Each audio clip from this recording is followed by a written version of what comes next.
Dépendance amoureuse. 10 signes percutants à connaître absolument.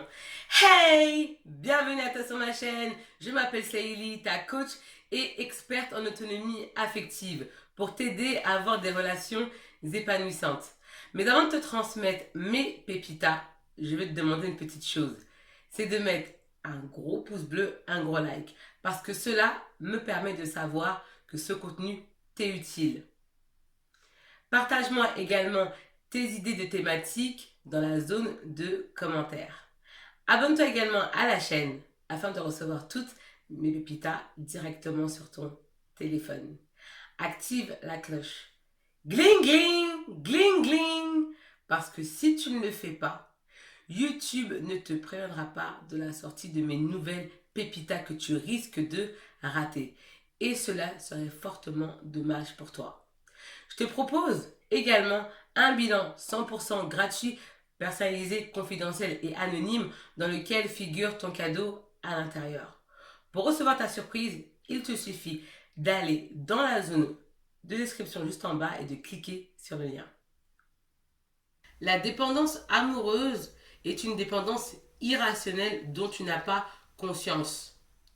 Il s'agit d'une relation extrêmement toxique et destructrice qui ne te permet pas de t'épanouir.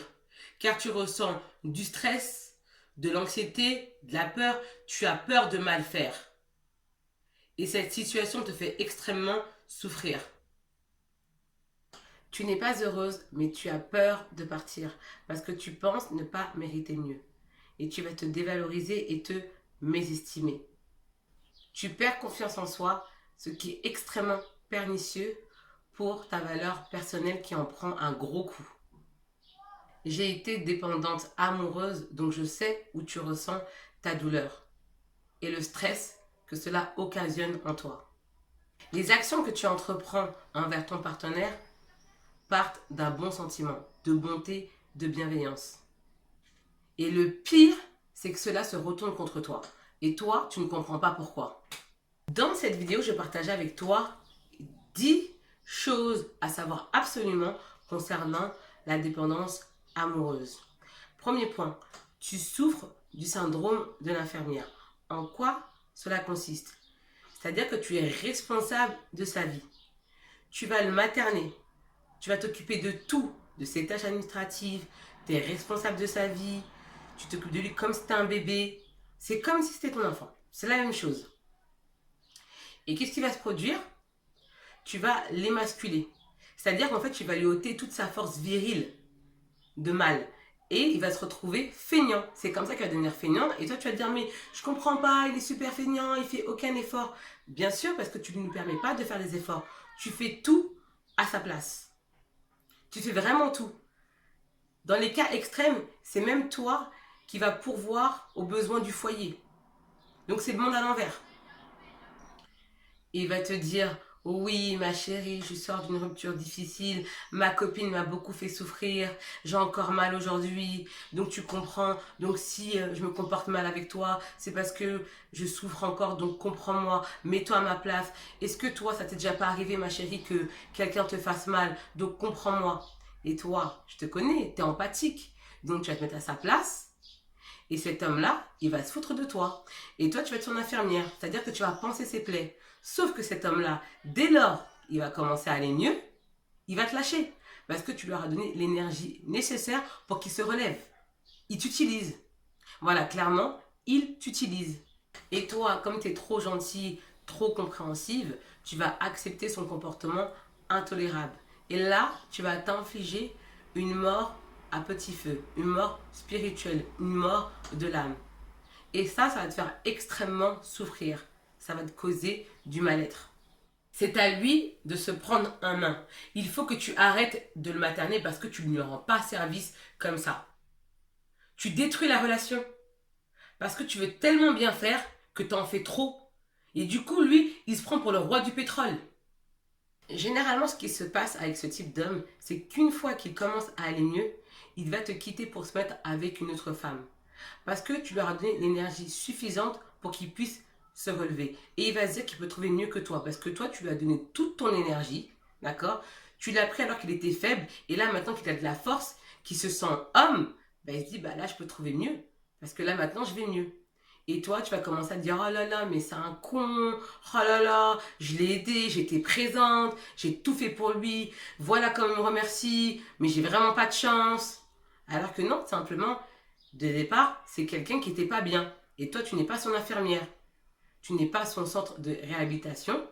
Et tu n'es pas son centre, en fait, de désintoxication. S'il va pas bien, ça à lui de se soigner tout seul. Mais toi, tellement que tu es gentil, tellement que tu veux aider, tellement que tu es dans l'empathie, tu dis, bon, ben, j'ai cette responsabilité, je vais l'aider, je vais aider à s'en sortir. Tu es comme, en fait, sa sauveuse. Mais tu vois bien que ça ne fonctionne pas. Et ça te fait du mal. Parce que tu as investi du temps, de l'énergie, et tu n'es pas récompensé. C'est à ce moment précis que tu vas appeler tes copines. Tu vas commencer à les appeler en pleurs. Tu vas commencer à invectiver ton ex de tous les noms d'oiseaux. Ça me rappelle l'histoire d'une coachée, donc d'une femme que j'ai coachée, une cliente, qui souhaite rester anonyme. Elle me raconte son histoire. Donc elle a fréquenté un homme pendant 2 ans. Donc 2 ans d'idylle, ça se passe. Au bout de 2 ans, cet homme lui dit, on va arrêter là. Elle dit, mais pourquoi on doit arrêter là alors que tout va bien? Il lui dit, parce que je me suis mariée. Donc on va arrêter là, stop. Et qu'est-ce qu'elle a fait, ma cliente? Elle a patienté. Elle est quand même restée, bien qu'il soit marié. Donc il se voyait quand même. Au bout des 2 ans, cet homme-là a quitté sa femme. Donc il a divorcé. Donc tu suis. Donc là, en fait, donc 2 ans d'idylle, 2 ans de mariage. Donc ça fait 4 ans. Et il lui dit, ben maintenant, avec ma femme, c'est terminé. Là, j'ai divorcé. Et elle se dit, génial, on va se mettre ensemble. Parce que maintenant, il n'y a plus d'écueil. Et tu sais ce qu'il a fait? Est-ce que tu sais? Est-ce que tu sais ce qu'il a fait? Il ne s'est jamais remis avec ma cliente. Il a décidé de se remettre avec une autre femme. J'ai récupéré ma cliente en pleurs. En pleurs. Tu sais, il y a des hommes à qui ça ne dérange pas de te faire perdre ton temps. Ils s'en foutent. Ça ne les dérange pas. Eux sont là pour prendre le meilleur. Hein. Ton temps est précieux. Mais il faut que tu saches qu'il y a des hommes qui ne se soucient pas de te faire perdre du temps. Rien à foutre. Égocentriques, ils ne pensent qu'à eux. Égo surdimensionné. Deuxième point, tu souffres d'une fragilité émotionnelle. Tu baisses ta garde très rapidement, tu fais confiance au premier venu. Tu t'attaches aux compliments parce que tu as un besoin absolu d'être rassuré par les mots pour te sentir bien. Forcément, cela va jouer sur tes émotions parce que tu es beaucoup plus émotionnel que les hommes. Globalement, les femmes sont beaucoup plus émotionnelles que les hommes et les hommes le savent. C'est pour ça qu'ils vont utiliser cette technique, donc la technique du blablabla, hein, les paroles et puis je ne fais rien à côté parce qu'ils savent que ça fonctionne. C'est l'un de leurs meilleurs outils pour pouvoir tapater. Ils vont sortir l'orchestre, toute la clique pour pouvoir t'avoir. Parce qu'un homme, quand il veut t'attraper, il est prêt à tout, même à vendre sa mère. Oui, à tout, tout, tout, tout, tout. Parce qu'à ce moment-là, au début, quand l'homme te drague, il est sur cette phase émotionnelle, au départ. Hein. Mais après, il retrouve vite la raison. Alors que toi, tu es toujours sur cette phase émotionnelle. Parce que l'homme va devenir rationnel. Et là, il y aura un déphasage entre vous. Et c'est là que les ennuis commencent. Troisième point, tu as beaucoup de fausses croyances dues à ton conditionnement, à l'éducation, aux romans fleuves, à Walt Disney, les contes de fées, les romans fleuves, les soap opéras, etc. Et tu es extrêmement sensible au quand dira-t-on et au on dit, à cause de ton manque de confiance en soi. 4. Tu es très empathique, très compréhensive, très bienveillante. Tu es trop gentil. Et cela te joue des tours. Cinquième point. Tu donnes beaucoup en espérant avoir le même retour. Et lorsque tu ne reçois pas le même retour, cela va générer en toi des émotions négatives, telles que de la colère, de la déception. Et également de l'impulsivité, de la frustration. Je prends un exemple. c'est l'anniversaire de ton copain et toi, tu lui fais une grande fête. Tu as réuni tous ses amis, tu lui as fait une fête surprise, tu lui as acheté une belle montre. Et lorsque ton anniversaire arrive, mais toi, tu as des miettes. C'est à peine s'il te souhaite un joyeux anniversaire, s'il se rappelle de la date. Il va peut-être t'inviter au resto du coin. Et toi, ça te frustre, ça te fait mal. Et c'est tout à fait normal, c'est humain. Sixième point, tu attires à toi des hommes immatures émotionnellement. Des gigolos, des Playmobil. Playmobil, on a avant les histoires. Et bien sûr, les histoires abracadabrantes. Invraisemblables, incroyables. Ça me rappelle une histoire. Parce que bon, je te raconte souvent l'histoire de coacher, d'accord? Là, je vais te faire une petite confidence. Il y a très longtemps, j'avais fréquenté une personne, donc un homme. Un homme, parce que là, avec le temps, je me suis rendu compte que c'était un homme immature émotionnellement. Bien, cette personne, je l'ai surprise en train de mentir. Et puis quand je l'ai attrapée, tu sais ce qu'elle m'a dit? Elle m'a dit, mais toi, t'as jamais menti? J'ai dit, mais c'est quel toupet ça? C'est quel kilo? C'est quel kilo? Hein? Quelle audace? Quel culot? Quel toupet? Je t'attrape en train de mentir et toi tu me dis, mais t'as jamais menti toi? Ah mais c'est incroyable. Non mais il y a des gens vraiment qui sont culottés. Hein? Wouh! C'était la petite parenthèse. Et tu vas attirer aussi des hommes manipulateurs, pervers, narcissiques à cause de ta naïveté, de ta gentillesse. Parce que toi, tu as une image édulcorée de l'amour. Tu crois dans ton inconscient que cet homme, ce prince charmant, va sortir de la télévision, va venir avec ta calèche. D'accord? Il va venir te chercher, et puis tu vas mettre une belle robe, et puis tu vas rentrer dans la calèche. Ils vécurent heureux et eurent 5 enfants. Mais c'est pas ça la vie. Toi, tu penses que l'amour, c'est instinctif, c'est naturel, c'est du feeling. Alors que non, ça s'apprend. Ça s'apprend l'amour. T'as appris à marcher, t'as appris à compter, ça s'apprend. L'attirance, ça ne se calcule pas. Quand t'es attiré par quelqu'un, bah, tu peux pas l'expliquer. Mais un amour, ça se construit. On choisit d'aimer une personne. Parce que quand tu es dépendante affective, tu vas confondre la dépendance affective avec les sentiments amoureux. Parce que tu sais pas ce que c'est l'amour. On t'a pas appris ce que c'est. Donc toi, tu vas considérer dans ton inconscient que c'est de l'amour alors que tu n'obtiens que des miettes. Septième point, tu joues au caméléon pour te faire apprécier des autres. Tu dénatures, tu travestis ta personnalité pour te faire aimer des autres. Et c'est ainsi que tu vas perdre la quintessence de ton être, qui est ta personnalité. Juste pour être le people pleaser des autres. D'ailleurs, si tu en as marre de jouer au caméléon, si tu en as marre de souffrir de ce trouble de la personnalité, je te propose de remplir mon bilan gratuit, 100% personnalisé et confidentiel, dans lequel figure ton cadeau à l'intérieur. Pour recevoir ta surprise, il te suffit d'aller dans la zone de description juste en bas et de cliquer sur le lien. Et dis-toi bien qu'en une seule séance de coaching, toi et moi, nous pouvons révolutionner ton quotidien.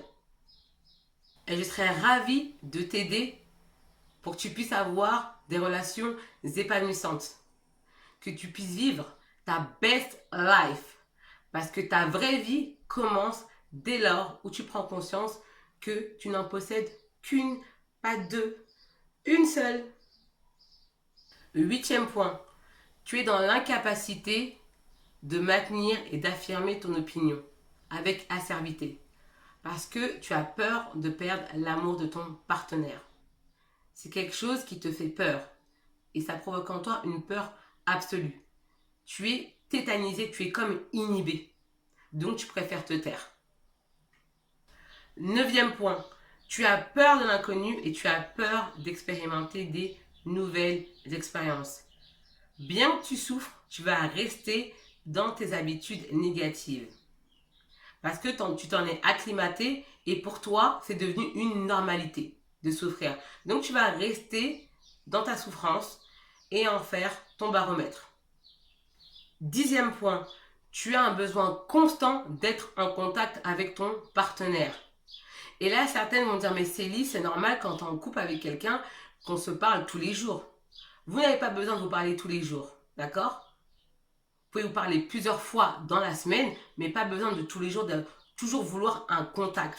Et toi, tu as besoin de lui parler tous les jours, contrôler tout ce qu'il fait, et tu as besoin également de sa présence physique. Mais si tu le vois tout le temps, qu'est-ce que vous allez vous raconter? Et comment tu vas voir et maintenir un équilibre dans ta vie si tu vois tout le temps cet homme? Toi, c'est un peu comme si tu étais une junkie accro au crack. C'est la même chose. Comment tu veux lui manquer comme ça? Si tu es tout le temps là dans ses narines, tout le temps tu es avec lui, tu as besoin d'être avec lui. Parce que cet homme-là, il a besoin d'espace. Alors rappelle-toi que l'homme, d'accord? Rappelle-toi bien que l'homme se rapproche sensiblement de l'animal. Et ça, je ne l'invente pas. C'est un fait scientifique. Alors, rappelle-toi de cette phrase. Laisse-moi savoir dans la zone de commentaires ce que tu as pensé de la vidéo. Parce que ton commentaire est important pour moi. Il me permet d'améliorer mes prochains contenus. Mets-moi un gros pouce bleu, un gros like. Parce que cela me permet de savoir que ce contenu t'est utile. Comme ça, je ferai d'autres vidéos autour de cette thématique. Partage-moi également tes idées de thématiques dans la zone de commentaires. Si tu es nouvelle, bienvenue à toi. J'espère que tu apprends des choses et que tu te sens bien sur ma chaîne. Abonne-toi à la chaîne afin de recevoir toutes mes pépitas directement sur ton téléphone. Active la cloche. Gling gling, gling gling. Parce que si tu ne le fais pas, YouTube ne te préviendra pas de la sortie de mes prochaines pépitas que tu risques de rater. Et ça serait fortement dommage pour toi. J'en suis sûre que cette vidéo pourrait faire du bien à une amie à toi. Donc partage-lui la vidéo. Quant à moi, je te dis à bientôt pour de prochaines pépitas. Ciao! Bye bye!